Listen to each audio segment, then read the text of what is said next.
Hey guys, welcome back to the channel. The other day I made a poll and asked what video you wanted to see next. So by popular demand today I'll be showing you my Tesla stock analysis for 2022. There's a fair bit to get through in this video, so I'm going to skip the usual business introduction and just get straight into it. I'm sure if you're watching this video you already know what Tesla do and how they started. So let's get into it. When I usually start a stock analysis, the first part of my process is figuring out if I understand the business and it's within my circle of competence. But we already know the answer, so I'm just going to get straight into the important stuff. Once I understand the business, the first thing I do is put it through my initial checklist to see if it's a high quality compounder. And I do this using this spreadsheet. We're just going to look at the results because I've covered this process extensively before. If you want to see me go through this process step by step, make sure you check out this video. So in the 4-year, Tesla's reinvestment rate is 274%, and the return on incremental capital is 22%, which gives them an intrinsic value compounding rate of 60% a year. And in the 1 year, their intrinsic value grew by 45%. So very impressive results in the initial checklist. This spreadsheet is one of my favourite tools, and it's where I crossed the majority of companies off my list. In 2007, Warren Buffett wrote in his letter to shareholders that a truly great business must have an enduring moat that protects excellent returns on invested capital, because the dynamics of capitalism guarantee that competitors will repeatedly assault a business earning high returns. This is the next thing we need to uncover for Tesla. We know they're earning great returns on capital, so now we need to figure out what makes Tesla's competitive advantage durable over the long term. Because we know that competitors will try to take some of that high return business for themselves, which will gradually erode away Tesla's advantage. And that leads us to... In November last year, the CEO of Volkswagen, Herbert Diess, said in an article that they need to be more like Tesla, and mentions the insane efficiency of the Berlin Gigafactory. He says in Brandenburg, Tesla wants to build 500,000 cars with 7,000 people, and with an impressive productivity, expected 90 units per hour in one line, or 10 hours per car. He compares it with their factory in Zwickau, which is their most efficient factory and according to their webpage is the most efficient EV factory in Europe. He says at Zwickau, they're at over 30 hours per car, and they originally started with a target of 16 hours. So according to the CEO of Volkswagen, their internal goal, which they have to double their speed to reach, is still 60% slower than Tesla per car. Wait, I thought VW said their factory was the most efficient in Europe. Alright, so we know Tesla have way more efficient factories and are the benchmark for auto companies today. But how is this possible, and how do we quantify it so we can understand if this advantage is durable or not? With factory design, Tesla use an engineering and first principles method of building what Elon calls the machine that builds the machine. A very complex and collaborating system of robots and humans, designed by some of the best engineers in the world, to build cars in the most simple and efficient way. This is the machine that builds the machine, and it's the latest version of the machine that builds the machine. So I've said it before, but the factory is the product. Each new factory is a massive improvement on the older ones, and you can tell by the layout of the new factories compared to their first factory which they purchased and didn't build themselves. Giga Shanghai was a massive improvement over Fremont, and Berlin and Austin will be improvements over Shanghai again. Elon recently said Giga Texas is the most advanced car factory the world has ever seen, and how this came from lessons the team learned from Fremont. I think this attitude of constant improvement is a huge advantage for Tesla, and why I think it'll be so hard for the competition to catch up. When it comes to manufacturing, Tesla also incorporate massive casting machines called the Gigapress. This makes custom single-piece castings for parts of the body in the Model Y, which is highlighted in the blue. So instead of having 171 individual pieces, like the old Model 3, they now just use 2 pieces of metal. When Tesla incorporates this with all of their vehicles, this will have a big effect on lowering cost of goods sold per vehicle, which is the single largest expense for automakers. All of these efficiencies lead to a massive advantage when you compare Tesla to other automakers in gross profit per car and operating income per car. And this is excluding credits. I made this little spreadsheet to illustrate just how big Tesla's manufacturing advantage is against their competitors. And this is before Tesla have even hit their prime in my opinion. So I have total revenue minus cost of goods sold, which gives me auto gross profit. Next I have total cars produced, and then I divide gross profit by cars produced and we get gross profit per car.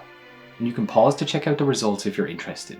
Then I also subtract operating expenses to get operating income, and again divide that by cars produced to get operating income per car.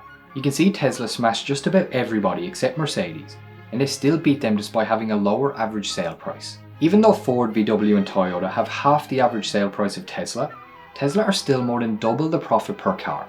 So as average sale prices come down for Tesla, and they will, I still think they'll be much more profitable per car than the other automakers. Another reason Tesla's competitive advantage is durable is because of their vertical integration strategy. Vertical integration is an expansion strategy where one company takes control over one or more stages in the production or distribution of a product, and it's the opposite of horizontal integration. I have no idea what you're talking about. Boss Lady owns grocery store, where she sources products from a local farm. The grocery store also offers a delivery service for customers, which is done through a third-party delivery company.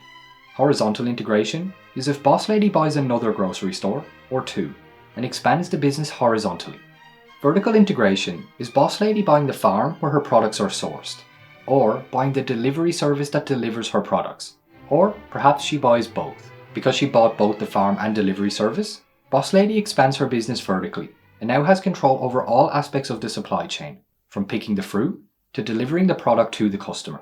Despite upfront costs, this strategy has big advantages, as you control both the costs, efficiency, and quality of the entire supply chain. So how does Tesla use vertical integration within its business?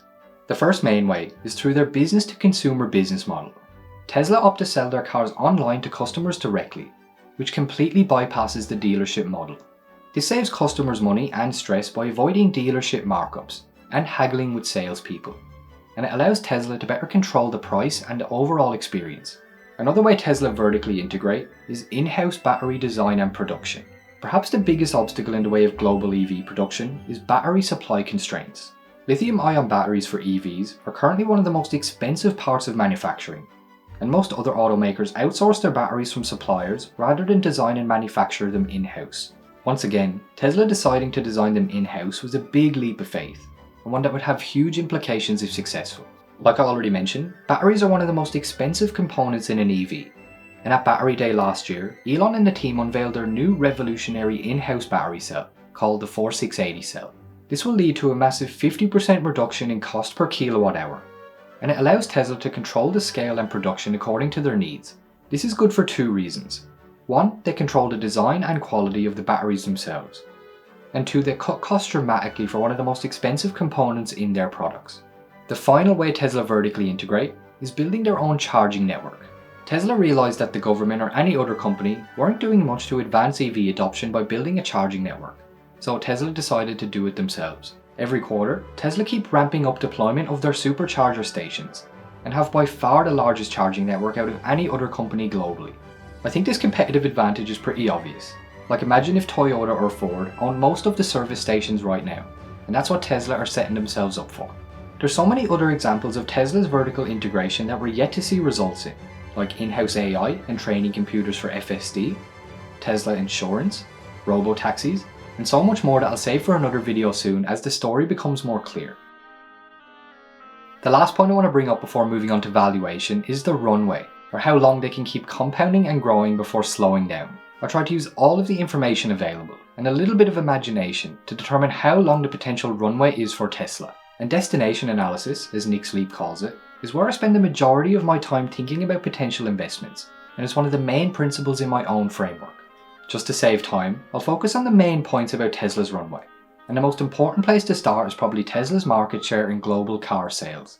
Even though Tesla have had massive growth, they only take up a tiny percentage of global vehicle deliveries, so the potential runway is huge.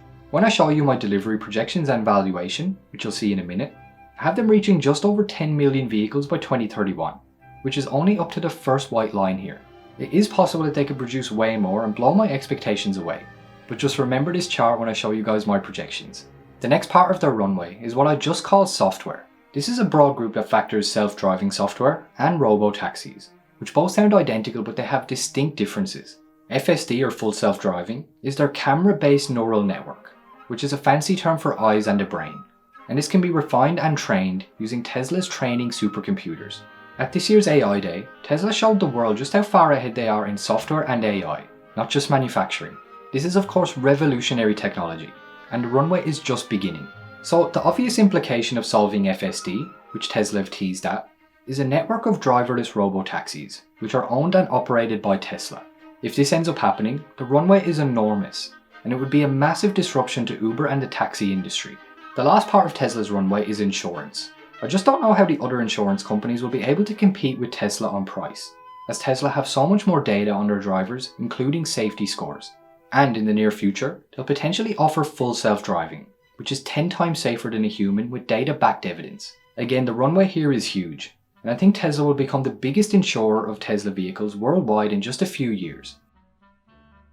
Tesla's valuation is probably one of the most polarizing topics in the investing world. You either think it's the most overvalued stock in existence and it's going to zero, or you think it's extremely undervalued and it's going to the moon. Before I show you my numbers, please remember that I'm just some millennial dude on the internet trying to predict the future. So please don't take my numbers as facts. As I've said before, valuations are just guesses by nature, and they're 99% inaccurate. So with that said, these are my future projections for Tesla. I have the production estimates up top, with the total fleet sizes in 2026 and 2031. If we move on to the blue and green sections, this is my unique valuation model for Tesla. I explained this process in way more detail in a previous video, so I'll just be skimming through today and showing you the results. Basically, I take my delivery estimate for 2026 or 2031, and I multiply it by an average sale price to get future auto revenue.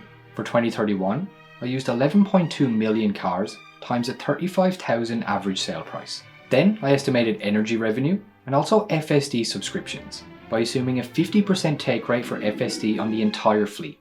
This gives me total future revenue of 491 billion in 2031. Now if we move down to the green section next, this is how I value Tesla. I simply take the total future revenue for 2031 and I add an operating cash flow margin of 25%, which is based on data from slide 2. Right now, Tesla are already at a 22% cash flow margin, so I think 25% is pretty reasonable if not too low. This gives me future operating cash flow of 122 billion in 2031. Next, to get the future market cap, I need a cash flow multiple, and the multiple I used is 25. This is one of the points I explained in way more detail in the previous video, so please check that out if you're curious why I use this formula and multiple. So with a 25 multiple, that gives us a future market cap of roughly 3.1 trillion in 2031. Now that I have my estimate for their future market cap, I can discount it back to today with a discount rate to find its fair value. If I discount it by 10% a year, that gives me an intrinsic value estimate of 1.2 trillion for the entire business today. And finally, to get the per share intrinsic value, I divide the market cap by the shares outstanding. And with 1.3 billion shares, I got a fair value of $1,100 a share. That's my basic valuation for Tesla based on my future projections. Now you might be wondering why I'm not using a discounted cash flow. I explained this in the other video as well, but for capital intensive companies that are growing, I prefer this method to a traditional DCF, and I do the same for a business like Amazon as well. Trying to value a business like Amazon and Tesla is very difficult, so I'm not looking for a precise number for intrinsic value. I'm just trying to get a range to see if it's roughly overvalued or roughly undervalued based on my predictions. So that's my analysis for Tesla, and I hope you found it interesting or useful. If you enjoyed the video and you want to support the channel, I'd really appreciate if you hit that like button.